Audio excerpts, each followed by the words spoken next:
Tampering ఎలా జరిగింది దానిపై కమిషన్ వేయాలి. కమిషన్ వేసి దాని నిజ నిజాలు నిర్ధారణ కలిగి రావాలి. ఇదే మేము కోరుకుంటున్నాం. అదే మేము కోరుకుంటున్నాం. మేము ఎవరికి లాండ్ ఆర్డర్ మేము ఏది ప్రాబ్లం చెయ్యం. మా హక్కులు మేము కోరుకుంటున్నాం. అప్పలనాయుడుది వేతల అప్పలనాయుడుది అంటే మాదందరిది. మా అందరికి ఈ యొక్క దేవుడికి ఆవిడికి మాన్యం మా పెద్దలు పెట్టారు. అందరికీ అందరూ వట్టాలు ఉంటాయి మా కుటుంబాలందరికీ. అప్పలనాయుడు పర్మిషన్ లేకుండా ఏ ఒక్కరి పేరుని రాసి ట్యాంపరింగ్ చేసి లాస్ట్ కింద ఎంఆర్ఓలో చేసిన ఆక్రమణ నాలుగు తెలిసింది. వాళ్ళు రిజిస్ట్రేషన్ చేయించుకోవడం ఏంటి?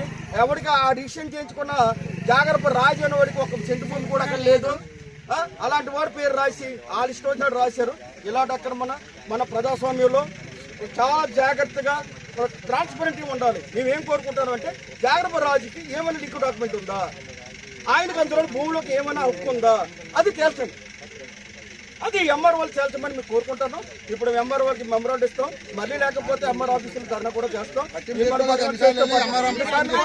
మేము దాని మీద కమిషన్ వేయమంటున్నాం.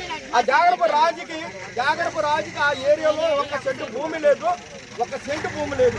అలాంటి పేరు రాసి ఎలాగ రిజిస్ట్రేషన్ చేసి ఇప్పుడు రిజిస్ట్రేషన్ చేస్తే రాసిస్తారా? ట్యాంపరింగ్ అనేది చాలా మోసం. అది చాలా మోసం. ఇదేంటే ప్రజాస్వామ్యంలో చాలా జరుగుతుంది. ఇక్కడ చాలా మంది చాలా చాలా చిన్న రైతులు ఎవరికి అవసరం అండి? కూలి చేస్తే కూలి ఆడుకున్నది, ఆ వ్యవసాయం చేసుకుంటే బతకలేని వాళ్ళు వీళ్ళకి రికార్డుల గురించి ఎవరికి తెలియదు, రికార్డుల గురించి అవగాహన కూడా తెలియదు. మా పూర్వీకులకు మా అవగాహన తెలియదు. ఈ రోజు మీ ఎడ్యుకేషన్ అయిన తర్వాత మాలో మాకు అవగాహన వచ్చి ఇది ట్యాంపరింగ్